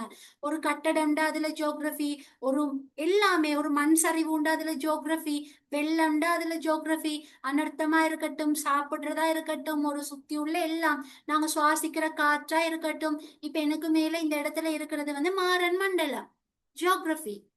சரியா? ரைட். சோ இதுல கிலோமீட்டர் கணக்குல இருந்து எல்லாம் படிப்பீங்க நீங்க.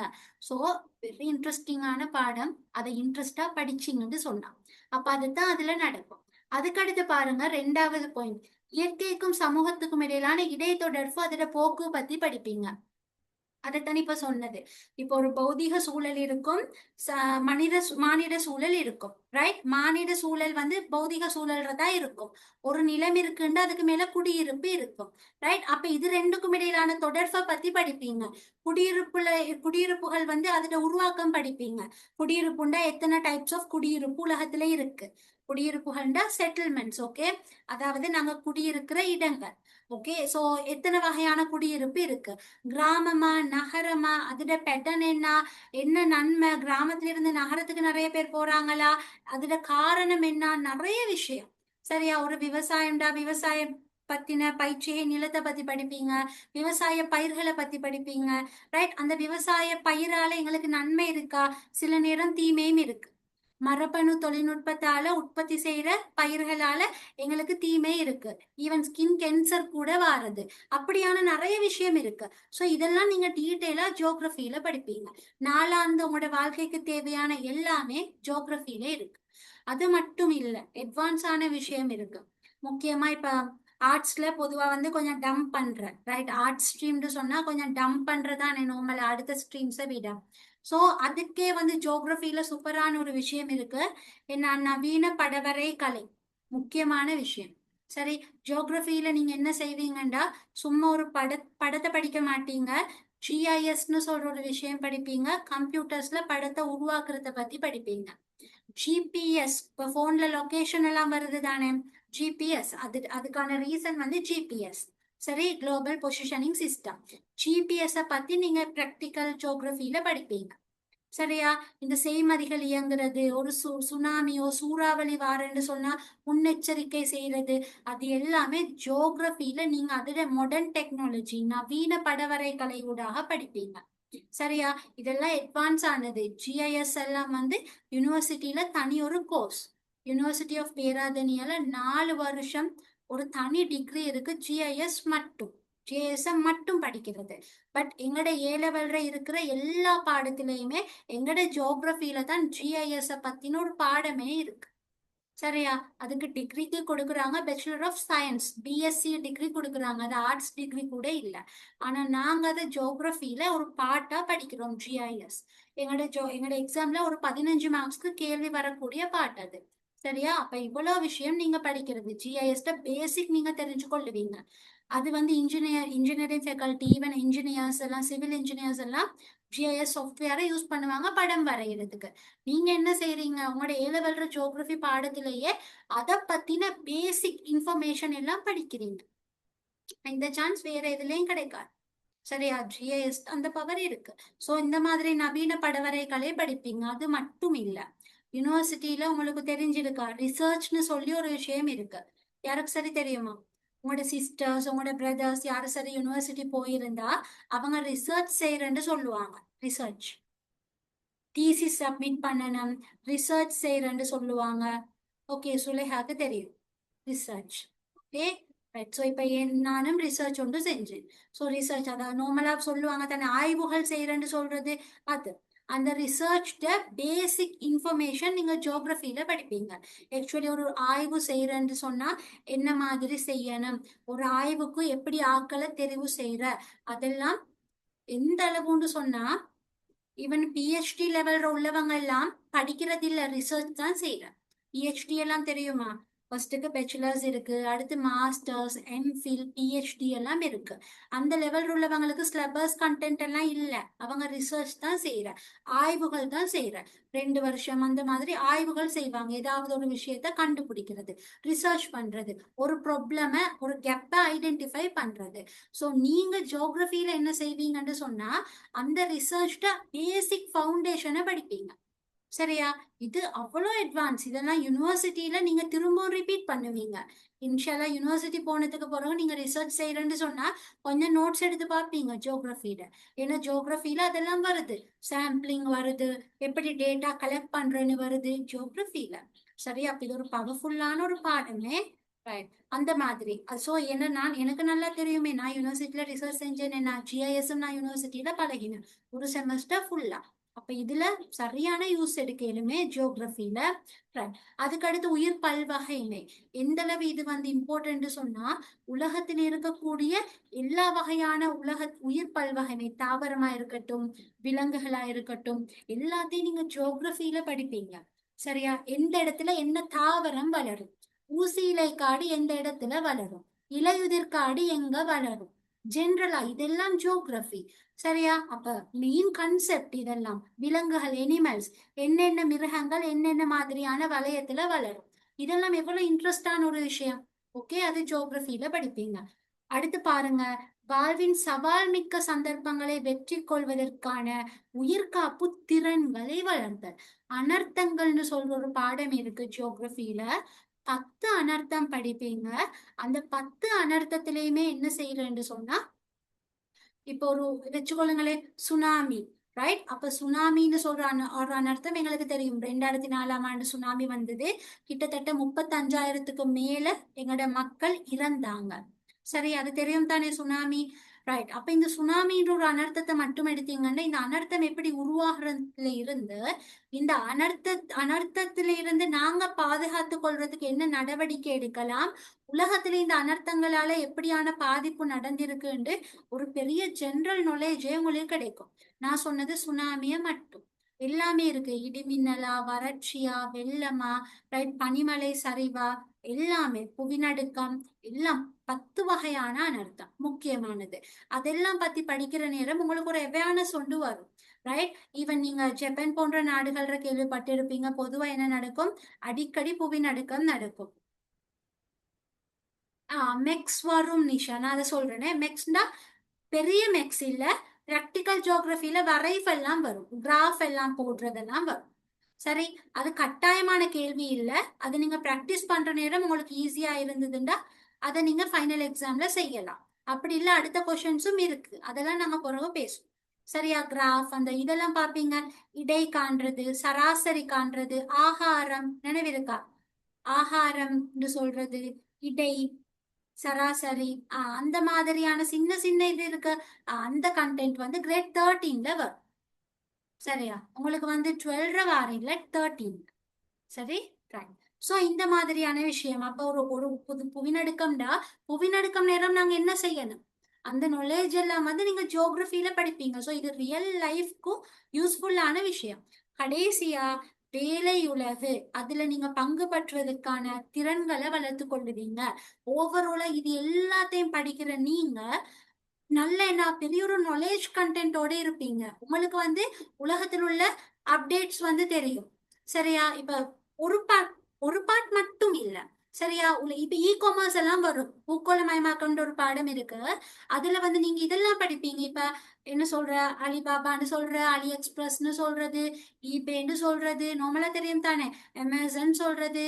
இப்ப இந்தியால வந்து சொல்லுவோமே, நான் இந்தியால என்னமோ ஒன்று இருக்கு இதெல்லாம். ரைட்? சோ இந்த மாதிரி இ காமர்ஸ் பத்தி படிப்பீங்க, இ பேங்கிங் பத்தி படிப்பீங்க. உள்ளுக்கும் சின்ன சின்ன கண்டென்ட், ஆனா சின்ன சின்ன கண்டென்ட்லயே உங்களுக்கு நிறைய விஷயம் தெரிய வரும். சோ அதெல்லாம் ஜியோகிரபில உங்களுக்கு அந்த இன்ஃப்ளூயன்ஸ் இருக்கு. சோ இவ்வளவு நிறைய உங்களுக்கு இந்த ஸ்கில் எல்லாம் உங்களுக்கு வளர்க்கறதுனால உங்களுக்கு அது நல்ல ஒரு என்ன சொல்ற, ஓவராலா எல்லாம் எனக்கு தெரியும். ஜிகேண்டா அந்த சைடு எல்லாம் கிளியர். ஓகே, ஜியோகிரபில பிசிக்கல்னா எல்லாமே கிளியர். அப்டேட்ல இருக்கிறது கைத்தொழில் எல்லாமே உங்களுக்கு தெரியும். இப்போ உள்ள இண்டஸ்ட்ரி தெரியும். வந்து பெட்ரோல் விலை கூடினா சாப்பாட்டுட விலை கூடுது, ஜியோகிரபில இருக்கு. ஜியோகிரபில பெட்ரோலியம்னு சொல்லி தனியா நீங்க கணியத்தை மட்டும் படிப்பீங்க. பெட்ரோலியம்ல இருந்து தான் பெட்ரோல் எடுக்கிறது, விளங்குதா? அப்ப பெட்ரோலியம்னு சொல்றது என்ன, இந்த பெட்ரோலியத்துல என்ன, இப்ப மல்டிநேஷனல் கம்பெனிஸ்னு சொல்லுவோம், கோஆப்ரேட்ஸ். அப்ப இந்த கோஆப்ரேட்ஸ் ஆதிக்கம் எப்படி இருக்கு? சரியா? சோ இந்த கோஆப்ரேட்ஸ் வந்து எப்படி உலகத்துல எல்லா வகையான கைத்தொழில்ட முடிவையுமே அந்த மல்டிநேஷனல் கம்பெனிஸ் எடுக்குது. சோ இந்த மாதிரி நிறைய சொல்லிட்டே போகலாம் நாள் முழுக்க. அவ்வளோ நிறைய கண்டென்ட் ஜியோகிரபில இருக்கு. அதை வந்து மனப்பாடமாக்குற விஷயம் இல்ல, விளங்கி கொண்டு எங்களோட லைஃப்ல நாங்க பாக்குற விஷயங்கள் உங்களுக்கு ஜியோகிரபில வரும். சரியா? அப்போ ஓவராலா இவ்வளோ விஷயம் ஜியோகிரபில இருக்கு. ஏதாவது ஒரு ஐடியா வருதா? ஜியோகிரபில நல்ல மென்னா இவ்வளோ விஷயம் இருக்குண்டு. நிஷா, நீங்க இன்றைக்கு தான் வந்திருக்கிறீங்கன்னு நினைக்கிறேன். இன்றைக்கா வந்திருக்க? இன்ட்ரடக்ஷன் கிளாஸ்ல நான் சொன்னேன் நிஷா, இன்ட்ரடக்ஷன் கிளாஸ் வீடியோ வந்து இருக்கும், நீங்க செக் பண்ணி கொள்ளுங்க. இன்னைக்கு தானே வந்திருக்கு. சரி, போன கிளாஸ் நாங்க பார்த்தோம், ஜியோகிரபியில் உள்ள டாபிக்ஸ் எல்லாம் பார்த்தோம். Okay, right. இவ்வளோ ஓகே தானே? இப்ப நான் இங்க என்ன செய்ய போறீங்கன்னு சொன்னா, பிசிக்கல் ஜியோகிரபியை பத்தி படிக்க போறீங்க. ஜியோகிரபியோட மெயின் இந்த மூணும் தான் நிஷா. பௌதிக புவியியல், மானிட புவியியல், செய்முறை புவியியல், இந்த மூணும் தான் நாங்க படிக்கிறது. சோ இப்ப நாங்க பார்க்க போறது ஜஸ்ட் இந்த பிசிக்கல் ஜியோகிரபி, பௌதிக புவியியல். டிஃபரெண்ட் ட்ரீமுக்கு போயிட்டு வந்தோம். யாஸ், அது அதை இன்ட்ரெஸ்டா படிக்கணும். சரியா? அது நல்லொரு இதா இருக்கும் உங்களுக்கு. அவ்வளோ நிறைய இருக்கு ஜியோகிரபி. நிறையண்டா எல்லாம் பத்தி தெரியுற ஒரு பாடம் ஜியோகிரபி. சரியா? எல்லாம் பத்தி தெரியலாம். ஓகே தானே? இப்ப பௌதிக புவியியல் கேட்டகரிக்கு தான் நாங்க வரோம். சரியா? இப்ப இந்த பௌதிக புவியியல் வந்து பிசிக்கல் ஜியோகிரபி. இதுல சிலபஸ் நீங்க பாத்தீங்கன்னு சொன்னா, நான் சிலபஸ காட்டுறேன்.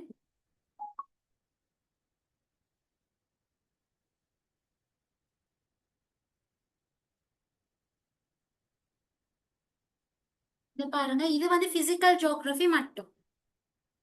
யா, இது இன்ட்ரெஸ்டான பாடம். அதை நாங்க இன்ட்ரெஸ்டா படிச்சு கொள்ளணும். சரியா? அப்ப எங்களுக்கு நல்லா நினைவு நிற்கும், ஈஸியா படிக்கலாம். சரி, ரைட். ஸோ இது ஜியோகிரபி, பௌதிக புவியியல், பிசிக்கல் ஜியோகிரபி. நாங்க பிசிக்கல் என்ன படிக்கிற, இந்த மண்ணை, நீரை, வளிய, பாறையை, இதெல்லாம் தான் எங்களோட பிசிக்கல் ஜியோகிரபி. இதெல்லாம் பத்தி நாங்க தெரிஞ்சு கொள்ளணும். அதுக்காக நாங்க ஜியோகிரபியில இதை பார்க்கணும். சரியா? அப்ப அப்படி பாக்குற நேரம் பாருங்க, இதுல இருக்கக்கூடிய முக்கியமான தலைப்புன்னு சொன்னா, ரைட், பாருங்க, புவித்தொகுதி. இது வந்து பேசிக், விளங்குதா? இந்த நாலும் இருக்குது தானே, வளிக்கோளம், கட்கோளம், நீர்க்கோளம், உயிர்கோளம். இந்த நாலும் சேர்ந்தது தான் எங்களோட பௌதிக புவியியல். இந்த நாலுக்குள்ளுக்கு மீற தலைப்பு எல்லாமே தான் பின்னுக்கு வருது. செக் பண்ணி பாருங்க. வளிக்கோளம், கட்கோளம், நீர்க்கோளம், உயிர்கோளம். சரியா? வளி எங்களை சுத்தி உள்ளது. கட்கோளத்துல தான் பாறை, மண்ணெல்லாம் இருக்கு. நீர்க்கோளத்துல தான் இந்த குடிக்கிற தண்ணியில இருந்து, நதியில இருந்து, கடல், சமுத்திரம் எல்லாமே நீர்க்கோளத்துல தான் இருக்கு. உயிர்கோளத்துல தாவரம், விலங்கு எல்லாமே இருக்கு. இந்த நாளையும் மைண்ட்ல கிளிக் பண்ணி கொள்ளுங்க. வளி, கல், நீர், உயிர். வளி, கல், நீர், உயிர். சரியா? ரைட். இப்ப இதோட பாடத்தை நீங்க பாத்தீங்கன்னு சொன்னா, இது ஒவ்வொரு யூனிட்டுக்கும் பாருங்க. பாறை, மண், இதெல்லாம் கட்கோளம். சரியா? ஃபுல்லா கட்கோளம். அதுக்கடுத்து பாருங்க, இந்த தகட்டு அசைவு. சரியா? இந்த இந்த அசைவு பாருங்க, எரிமலை கக்குகை, புவிநடுக்கம் உருவாகிறது, இதெல்லாமே கட்கோளம். சோ இதன் காரணமாக நிறைய நில உருவங்கள் உருவாகும். இப்ப தண்ணி ஓடுற தண்ணியால கூட நில உருவம் உருவாகும். சரியா? ஆறுல ஓடுற நீர் இருக்குது தானே, ஆற்று நீர்.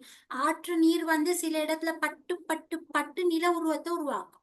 சரி, பாலைவனத்துல அடிக்கிற காற்று இருக்குது தானே, அந்த காற்று கூட என்ன செய்யும்னு சொன்னா நில உருவத்தை உருவாக்கும்.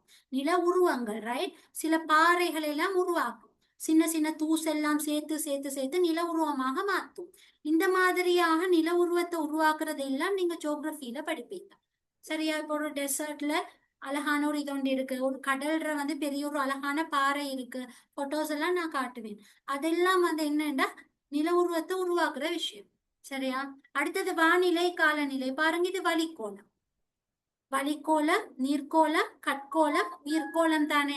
சோ இந்த மாதிரி வானிலை, சூரிய வெப்பத்தை பத்தி, அடுத்தது முகில பத்தி, மேகத்தை பத்தி கூட நீங்க படிப்பீங்க. மேகம் முழுமையா இருந்தா என்ன அர்த்தம், மேகம் அரைவாசா இருந்தா எப்படி மார்க் பண்றது, எல்லாத்தையும் நீங்க ஜியோகிரபியில படிக்கிறீங்க. சரியா? ரைட். அப்ப நீங்க வீட்டை விட்டு வெளியே போனா சுத்தி பாருங்க, எல்லாம் ஜியோகிரபி மயமா தான் இருக்குங்க. வளிக்கோளத்திலே நீங்க ஃபுல்லா காலநிலை பத்தி படிப்பீங்க, உலகத்துல இருக்கக்கூடிய கிளைமேட் டைப்ஸ பத்தி படிப்பீங்க, நாங்க எந்த கிளைமேட்ல வாழ்றேன்ற பத்தி படிப்பீங்க. சரி, இப்ப நுவரெலியால கூலா இருக்கு, நாங்க படிக்கிறோம். சரியா? இப்ப கொழும்பு பகுதியில வந்து பொதுவா பாத்தீங்கன்னு சொன்னா சமதரையாக காணப்படும். அந்த மாதிரி தானே. சோ அங்க சமதரை, எங்களோட நிலத்தோற்றம் அப்படி. சரி, இதே மலை நாட்டு பகுதியில, எங்களோட நுவரெலியா பகுதியில எல்லாம் பாதையெல்லாம் வளைஞ்சு வளைஞ்சு போகும். கெலம்போ சைட் போனா பாதை நேராக போகும். அதெல்லாம் ஜியோகிரபி. சரியா? சோ இந்த நிறைய கான்செப்ட் எனக்கு சொல்லிக்கொண்டே போகலாம். ஓகே, அப்ப இந்த மாதிரியான விஷயம் கிளைமேட் சேஞ்ச், காலநிலை மாற்றம், உலகத்தையே உலுக்கி கொண்டிருக்கிற காலநிலை மாற்றம்.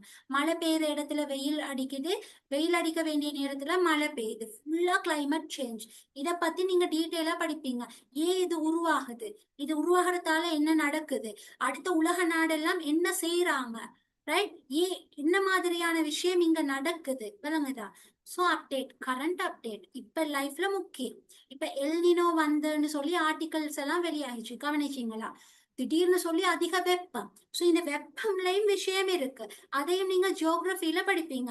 ஏன் அது திடீர்னு வெப்பம் ஒன்று அதிகரிச்சது, திடீர்னு ஒரு பீரியட் சரியான வெப்பம், ஈவன் கொஞ்சம் மழை பெஞ்சாலும் சூடு அடிக்குது, அதுக்கான ரீசன் ஜியோகிரபில இருக்கு. சரியா? சோ இந்த மாதிரி நிறைய தண்ணிய பத்தி, ஸ்ரீலங்கால இருக்கிற நீரை பத்தி, இலங்கையில 103 நதிகள் இருக்கு, அந்த மாதிரியான விஷயம். அதுக்கடுத்து அதெல்லாம் நீர்க்கோளம். உயிர்த்திணிவு சூழல் தொகுதி எல்லாம் வந்து உயிர்க்கோளம் பத்தி. சரியா? பாலைவனம் பத்தி, புல்நிலம், இப்ப நான் சொன்னேன் இடைவெப்ப புல்நிலம் எல்லாம் சொல்லி, எல்லாம் நீங்க ஜியோகிரபில படிக்கிறது. அடுத்தது அனர்த்தங்கள். சரியா? ஃபைனலா வந்து இந்த பாருங்க, அமைப்புகள். சோ உலகத்தில் இருக்கக்கூடிய முக்கியமான சூழல் சம்பந்தப்பட்ட அமைப்பு. இந்த மாதிரி நிறைய கண்டென்ட். சோ பாருங்க, 14 யூனிட் ஜியோகிரபில இருக்கு, பிசிக்கல் ஜியோகிரபி. கிரேட் 12 13 சேர்த்து.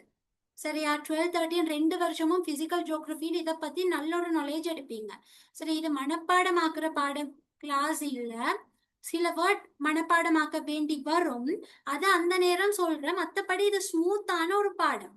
சரி, இந்த பாருங்க, புல்லடி போட்டி இருக்குது தானே 7வது யூனிட்ல இருந்து.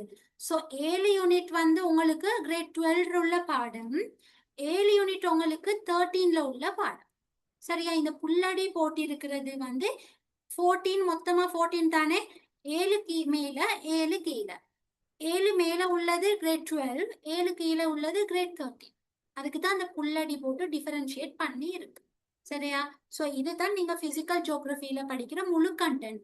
வழியோட சம்பந்தப்பட்டிருக்கும், நீரோட சம்பந்தப்பட்டிருக்கும், தாவரம் விலங்கு உயிர்கோளத்தோட சம்பந்தப்பட்டிருக்கும், பாறைகள் மண் கட்கோளத்தோட சம்பந்தப்பட்டிருக்கும். இந்த கண்டென்ட் ஃபுல் கிளியர்னு சொன்னா பிசிக்கல் ஜியோகிரபி ஃபுல்லா ஓகே.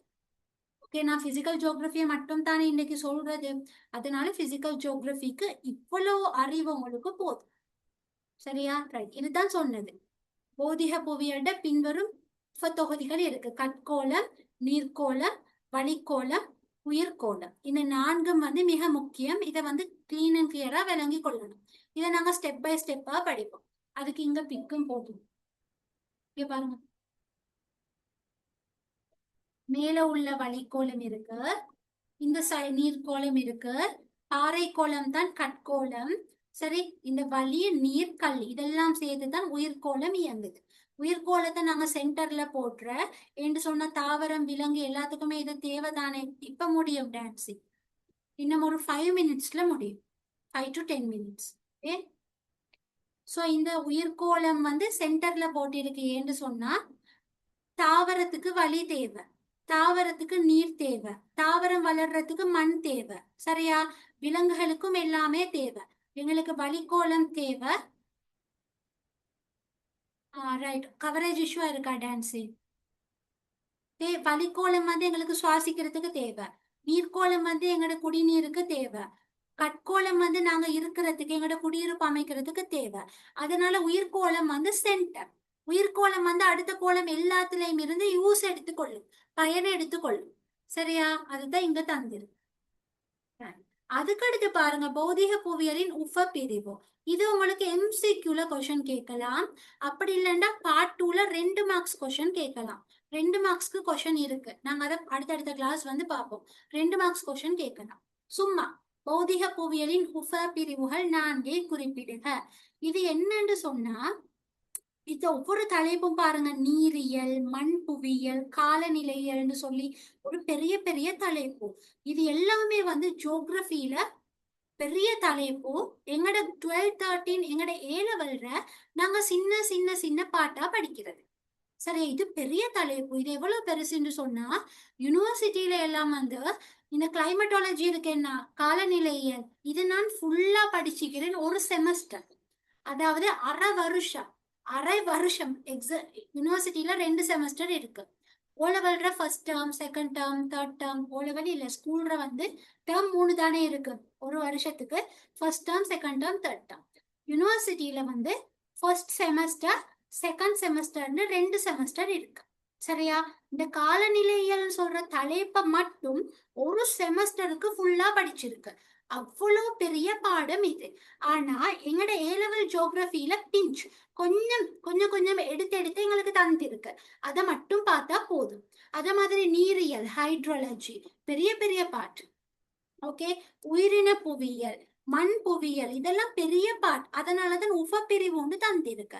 நீங்க இதெல்லாம் டீட்டெயிலா படிக்கிறது இல்ல. அந்த 14 யூனிட்லயும் கொஞ்சம் கொஞ்சம் கொஞ்சம் டச் பண்ணி பண்ணி படிப்பீங்க.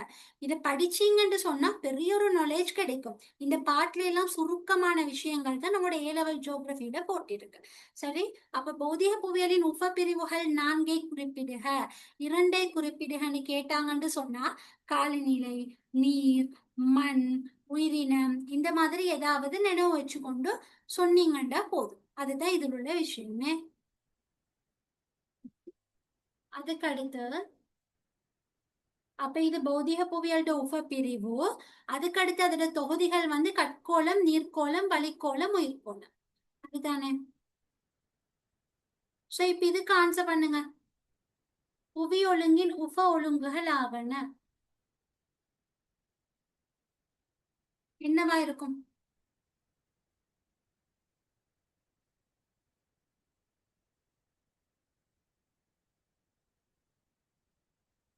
இப்ப படிச்சது சிலபஸ்ல இது இது இருக்குன்னு சொன்னது, இது என்னவா இருக்கும்?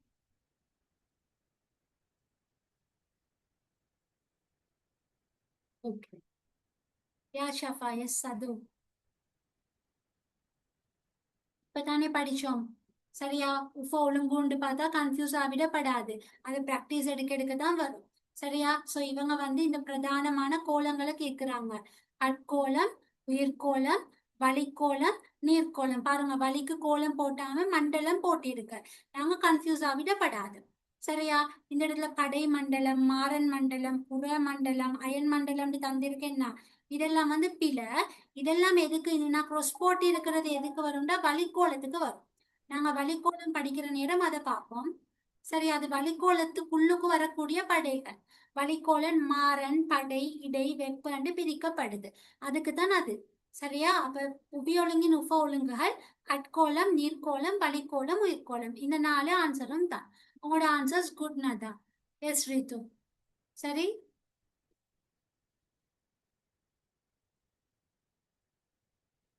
நான் டியூட்ஸ் தருவேன் சாரா. இன்னைக்கு படிச்சதெல்லாம் பெரிய அளவு எக்ஸாம்க்கு இம்பார்ட்டன்ட் இல்ல. இன்னைக்கு படிச்சதெல்லாம் இன்ட்ரடக்ஷன். சரியா? நான் உங்களுக்கு ஒவ்வொரு டியூட்ஸ் தரேன். இப்ப குடியிருப்புன்னு சொன்னா ஹியூமன் ஜியோகிரபில குடியிருப்புக்கு டியூட் இருக்கு. இந்த மாதிரி நோட்ஸ். விவசாயத்துக்கு டியூட் இருக்கு. ஓகேயா? மண்ணுக்கு டியூட் இருக்கு, பாறைக்கு டியூட் இருக்கு. சரியா? அப்ப எது எக்ஸாம்க்கு முக்கியமானதோ அதுகளை வச்சு நான் டியூட் தருவேன். அந்த டியூட்ஸை வந்து பிரிண்ட் எடுக்கணும். ஓகே, இப்போ உங்களுக்கு தந்திருக்கிறது டியூட் 1 என்ன? சாரா got it. சாரா இண்டிகா வந்திருக்கு. இருக்கு. உங்களுக்கு தந்திருக்கிறது டியூட் 1. ஓகே, இண்டிகா வந்தது சாரா.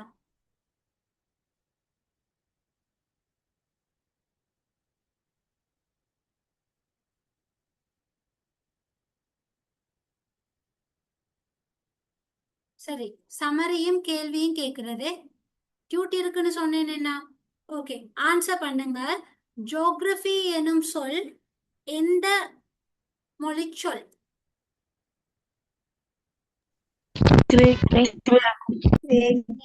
கிரேக்க மொழிச்சொல். புவியியல் வரைவிலக்கணத்தை முன் வச்ச யாரு? சரி, ஒத்தட்ட பேர் சொல்லுங்க. யாரு சரி ஒத்தர்? வேண்டாம், க்ளூ ஒன்று தாரேன். கால் ரிட்டர். கால் ரிட்டர். ரிட்டர்ட். ஒரு க்ளூ தாரேன். வெஜிடபிள் ஒன்று இருக்கும். Beet. Yes, beet. Okay, beet. ஹெகட். சரியா? ரைட். பீட், பீட்ரூட்னு எழுதுறது இல்ல, பீட். ஓகே, புவியோட 3 வினா நினைவு இருக்குதா? பௌதிக புவியியல். இல்ல, 3 பௌதிக கேள்வி. கேள்வி என்ன? சூழல் சூழல் மனிதனில் மனிதனில் எவ்வாறு எவ்வாறு செல்வாக்கு செல்வாக்கு செலுத்தப்படுகிறது? செலுத்தப்படுகிறது? எவ்வாறு சூழலை மாற்றி அமைக்குதான்? மனிதனுக்கு மனிதனுக்கும் சூழலுக்கும் எவ்வாறு செல்வாக்கு செலுத்துகிறது? இடைத்தொடர் மனிதன் சூழல் எவ்வாறு மனிதனுக்கு சூழல் வேளாண் இடைத்தொடர் யா, வெரி குட். என்ன சூழல் மனிதன்ல எப்படி செல்வாக்கு செலுத்துற, மனிதன் சூழல் எப்படி மாற்றி அமைக்கிற, சூழலுக்கும் மனிதனுக்கும் இடையிலான தொடர்பால என்ன விளைவு. Very good. சோ அது ஜெனரலான 3 கொஸ்டின். புவியோட பிரிவுகள் என்னென்ன நாங்க படிக்கிறது? பௌதிக நான் புவியியல், பௌதிக நாங்க புவியியல், மாநில புவியியல், செய்முறை மரபணு புவியியல், பூதிக செய்முறை புவியியல், புவியியல், செய்முறை புவியியல். புவியோட 4 தொகுதிகள் கற்கோளம், வளிக்கோளம், நீர்க்கோளம், உயிர்க்கோளம்.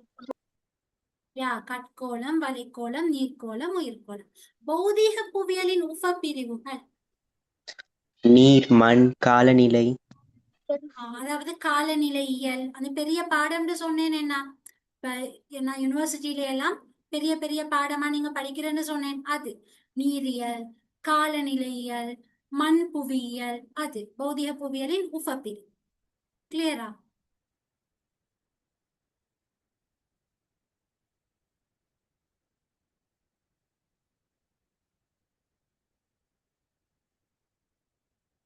இந்த மாதிரி இந்த பெரிய பெரிய யூனிட். ஓகே, நீரியல், மண் புவியியல், காலநிலையியல், அதுக்கடுத்து உயிரின புவியியல். இது வந்து பெரிய யூனிட்ஸ். ஓகே, அப்படின்னா இதை நீங்க டீட்டெயிலா படிக்கிறது இல்ல. இதோட சுருக்கம் தான் எங்களோட சிலபஸ்ல இருக்கு. இதோட சுருக்கம் தான் எங்களோட பிசிக்கல் ஜியோகிராஃபியோட சிலபஸ்ல இருக்கு. ஓகேயா? ரைட்.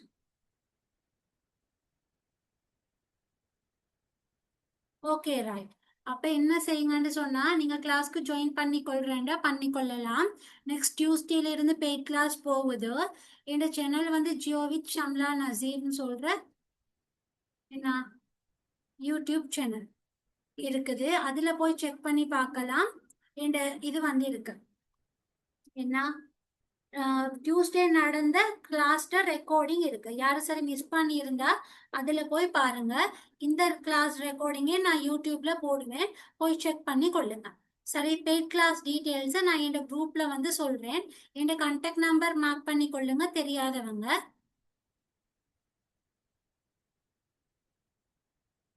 என்னோட கான்டாக்ட் நம்பர் சரியா? 2028ன்னு நீங்க மெசேஜ் போட்டீங்கன்னா ஓகே. Okay, right. ஸோ இதுல என்ன சரி டவுட் இருக்கா?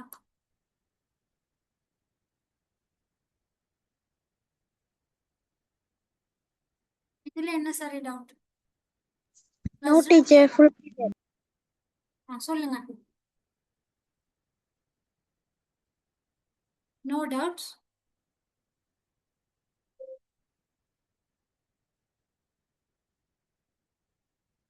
சது, பஸ்ரா, நிஷாவா, நிஸ்ஹாவா, கிளியரா? Fathima clear. Clear. Okay then fine. அப்ப நான் முடிச்சு கொள்றேன். இன்ஷால்லா நெக்ஸ்ட் டியூஸ்டேல இருந்து பெய்ட் கிளாஸஸ் ஸ்டார்ட் ஆகும். ஓகே, ஜாயின் பண்றவங்க பண்ணிக்கொள்ளுங்க. ஓகே தென் நான் முடிச்சு கொள்றேன். அப்ப அஸ்ஸலாமு அலைக்கும் வரஹ்மத்துல்லாஹி வபரகாத்துஹு. Bye all. Okay Ayash. Okay, Teacher, thank you. Voice clear இல்லாமா? என்ன சரி கேட்டீங்களா? Thank you, teacher. டைம் டேபிளா? Thank you, teacher. உங்களோட வாய்ஸ் கிளியர் இல்லை. எனக்கு செட்ல போடுறீங்களா? தேங்க்யூவா? தேங்க்யூ சொன்னதா? Okay okay, right. சாரி, எனக்கு அது கிளியரா கேட்க இல்லை. எனக்கு டைம் டேபிள்னு கேட்டது. Okay fine, welcome. முடிச்சுக்கொள்றேன். Bye all.